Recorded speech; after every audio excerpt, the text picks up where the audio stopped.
বলেন তো কি ঘটনা ঘটছিল? আর 2টার সময় কয়েল দিছি, কয়েলের আগুন লাগে নাই। এটা আগুন বাইরে থাকি, বাইরে নাকছে ফুক পাপে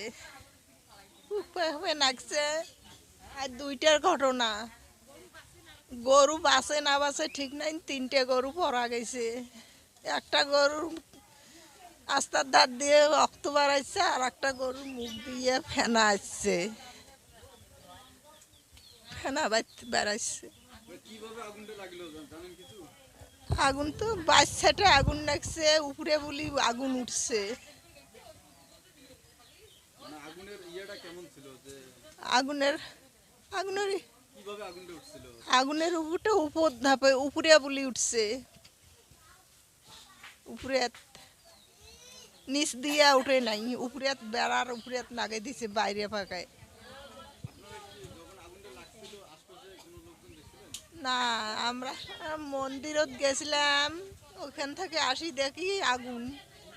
আপনারা তখন বাড়িতে ছিলেন না? বাড়ি ছিলাম না, 2টা ওই যে পায়ে এলাকা ওই পাশে। আমার স্বামী ছিল ওখানে, বাড়ি ছিল, ওরা বাড়াইয়া চিল্লে হাল্লা করছে। তারপরে আপনি এসেছিলেন? হ্যাঁ, তারপরে আমি আসি দেখি গরু পোড়া যাওয়া যাবি শেষ।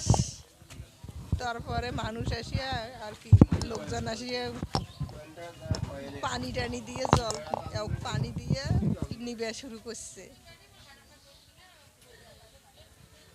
কয়টি গরু পড়ে গিয়েছে? আচ্ছা বলো তো কি ঘটনা হয়েছে আসলে বলো তো।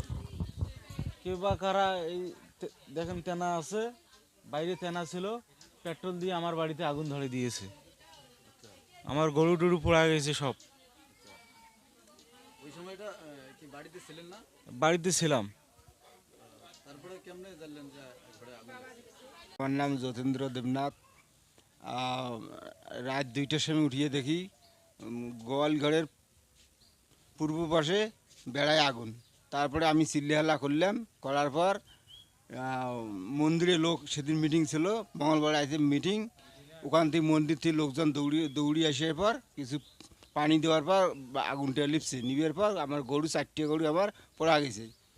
পোড়া গেছে, আমি কয়েল ওখানে দিছি, কয়েলের জায়গায় কয়েলে আছে, কয়েল দিয়ে কোনো আগুন ধরে নেই, কিবা কারা এখন আগুন লাগাই দিছে। এই আপনার গাভী কয়টি পুড়িয়ে গেছে? গাভী পোড়া হয়েছে 3টে, আর বাছুর একটা, 4টে। আচ্ছা আপনাদের কি এই ধরনের যে সন্দেহমূলক যে কে বা কারা আগুন লাগাই দিছে এই ধরনের? হ্যাঁ হ্যাঁ, এই সন্দেহ আছে, হ্যাঁ। তারপরে আপনাদের মানে এলাকাবাসীদের উপর সন্দেহ না অন্য কোথাও? এলাকাবাসী।